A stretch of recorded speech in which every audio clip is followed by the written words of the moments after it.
It's the ultimate battle of good versus evil and one of the Super Nintendo's greatest classics.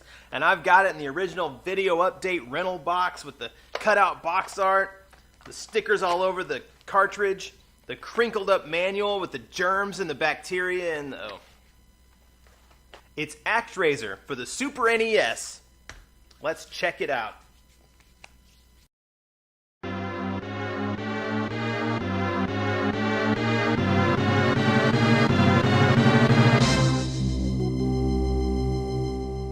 Actraiser is not just an awesome game, it's two awesome games, combining side-scrolling action sequences with city building simulation.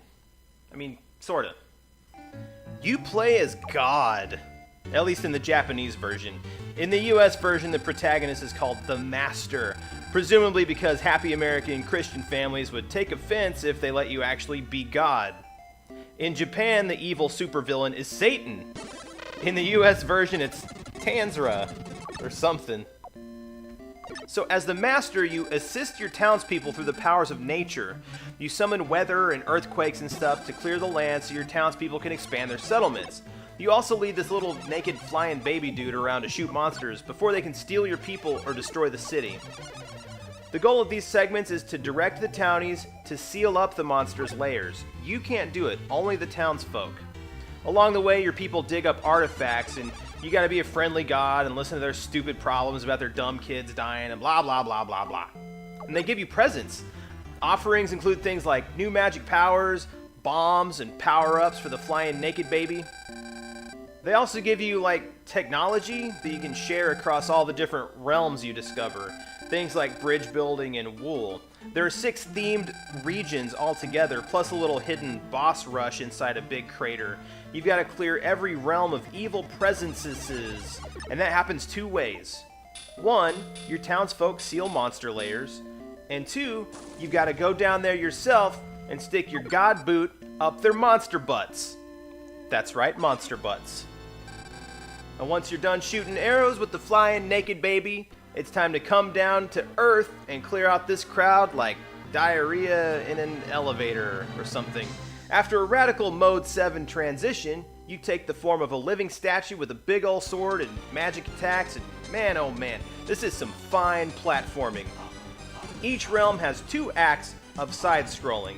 Act 1 is where you clear the land to start a new village, and then there's a second act where you go and finish off the monsters in the area, so you can let your people live peacefully without having to, micromanage them. One really unique thing that I love about Actraiser is how the city building parts give a narrative context for the side-scrolling parts. The overworld map and the problems the townsfolk encounter lead directly into what you have to do in the action segments. Here's a good example. The realm of Bloodpool is tainted by the taint of this bloody lake's taint. And let's just say, taint pretty. So in Act 1, you head down there and you're fighting your way through the bloody lake, and don't touch the water, and you gotta defeat this gnarly boss. Not my favorite boss in the game, but that's okay. Now once you clear the first act, the lake becomes clean, and the townsfolk can start, populating. There's still a lot of trouble brewing from somewhere. Could it be this mysterious, abandoned, creepy old castle by the lake? Oh! Yes, of course it's the creepy old castle. So now you gotta come back down here and fight some more. The lake is in the background and you can see it's clear now. Isn't that cool? I think it's cool. Anyway, you've gotta finish what you started, you clear out the castle and kill this werewolf guy. It's also cool the game gives you some freedom to play the levels in slightly different order, but there's only a little wiggle room. I mean, you've got to sort of explore and you can develop your town, and townspeople reveal more of the story and lead you to the next realm, and some of the villages require technology you acquire somewhere else before you can completely populate them. Yeah, populate. Actraiser is really good, but it is really short. Once all 6 realms are clear, you head into a volcano and re-kill 6 of the bosses you already faced, plus you battle Satan. The whole game is pretty easy too, except that final battle. It took me a lot of tries, but I eventually beat it. I like Actraiser, but I really feel like the simulation segments could have been a lot better implemented. It's meant to feel non-linear, but as you play, you're constantly being bugged by the townspeople to ask you to do specific things to progress the game. There's no figuring out to it, there's very little exploration, and what you do explore, you don't find much of interest. There's very little replay value with Actraiser 2. Speaking of Actraiser 2, they did make a sequel to this game, and it would have been awesome to see the overworld segments tightened up and expanded. I agree that those segments kind of slowed down the action, and it is hard to make two games in one that are both great, but I also really liked those parts, and I felt like it gave a really unique angle to the side-scrolling genre.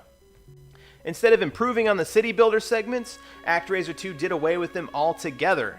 What Actraiser 2 does have is amazing graphics and a lot more gameplay mechanics, like you can swing your sword in different directions, you've got a shield, you've got wings, you can glide. Oh, also, it's really hard. Anyway, I'll recommend Actraiser if you can find a good deal on it. I think I paid $30 for this, and it has double the nostalgia being in the video update box. So I thought that was a good deal, but the game is just too short to justify spending much more than that. If you like this video, be sure to check out some of my others. I'll give you $1.